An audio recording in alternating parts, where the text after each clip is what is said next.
ठाण्याच्या वागळे इस्टेट येथील Ferodo industrial premises co-op society लिमिटेडने अंजली रेड्डी यांनी प्रसारमाध्यमातून केलेले आरोप फेटाळून लावत सडेतोड उत्तर दिलं आहे। संस्थेने भूखंड हस्तांतरण, आर्थिक व्यवहार, देखभाल निधी, अनधिकृत बांधकाम, न्यायालयीन प्रक्रिया आणि MIDC शुल्कासंदर्भातील कथित अनियमिततेबाबत रेड्डी यांच्यावरती गंभीर आरोप करत गेल्या 2 दशकांपासून 22 लघु उद्योजक सभासदांना न्यायासाठी संघर्ष करावा लागत असल्याचा दावा केला आहे। तसेच संबंधित भूखंडाबाबत कोणत्याही आर्थिक व्यवहार करण्यापूर्वी कायदेशीर पडताळणी करण्याचं आवाहनही सोसायटीच्या पदाधिकाऱ्यांनी केलं आहे। Ferodo industrial premises cooperative society limited या संस्थेने प्रसिद्ध केलेल्या निवेदनानुसार स्थापनेपासून आर्थिक व्यवहार, न्यायालयीन प्रक्रिया, देखभाल निधी आणि MIDC हस्तांतरण शुल्काबाबत आपली भूमिका स्पष्ट केली आहे। सोसायटीच्या म्हणण्यानुसार फेरोडी प्रायव्हेट लिमिटेड, SS इंडस्ट्रीज आणि अंजी रेड्डी यांच्यात झालेल्या सामंजस्य करारानुसार MIDC भूखंडावरती औद्योगिक गाळे उभारून सहकारी संस्था स्थापन करण्यात आली। कंपनीने हस्तांतरण शुल्क संस्था भरणार असल्याचा ठराव केला होता। मात्र सभासदांकडून हस्तांतरण शुल्कासाठी रक्कम घेतल्यानंतर ती नियमानुसार MIDCकडे जमा करण्यात आली नसल्याने संस्थेने स्पष्ट केलं आहे। वीज पुरवठ्यासाठी 22 सभासदांनी स्वतःच्या खर्चातून सुमारे 22 लाख रुपये खर्च करून ट्रान्सफॉर्मर बसवल्याचा दावाही करण्यात आलाय।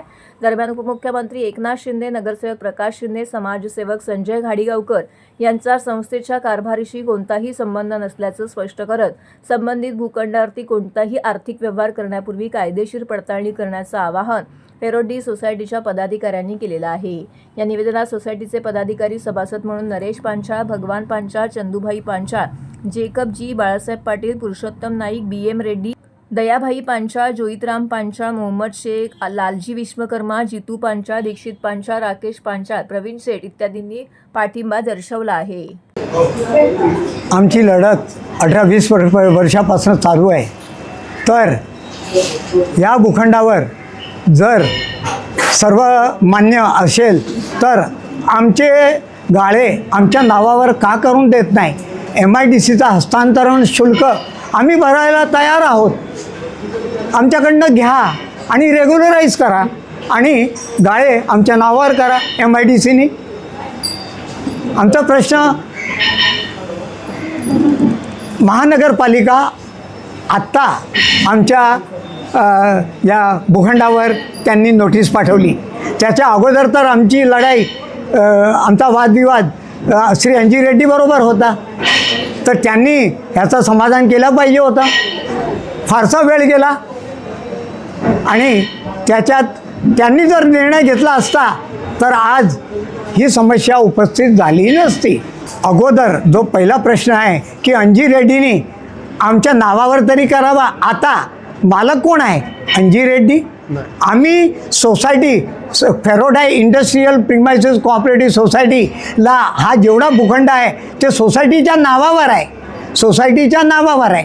तर सोसायटीला जर खाली वॅकेट करायचं असेल, तिकडे क्लस्टर बांधायचं असेल तर त्यांनी आमच्याशी बोलून परमिशन घ्यावी लागते।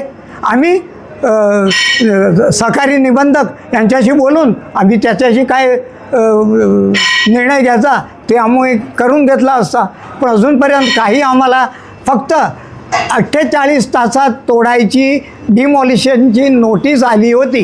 त्याच्यानंतर आम्हाला कुठलाही पत्र व्यवहार नाही। रेड्डीवर आमचे केस चालूच आहे। ठाणे कोर्टामध्ये आहे, हायकोर्टामध्ये आहे। हायकोर्टामध्ये सोसायटी त्यांनी कॅन्सल केली होती। आम्ही हायकोर्टावर जाऊन त्याला स्टे आम्ही आणला आहे। तर आता ही सोसायटी जिवंत आहे। तर सोसायटी जिवंत असताना तो ट्राय पार्टी ॲग्रीमेंट करू शकतच नाही। त्यांनी सोसायटीचा संपर्क करावा आणि आम्ही पैसे दिल्यामुळे फेरोडी मूळ मालक जो होता त्यांनी आम्हाला सगळी NOC दिली आहे आमच्या नावावर ट्रान्सफर करायची।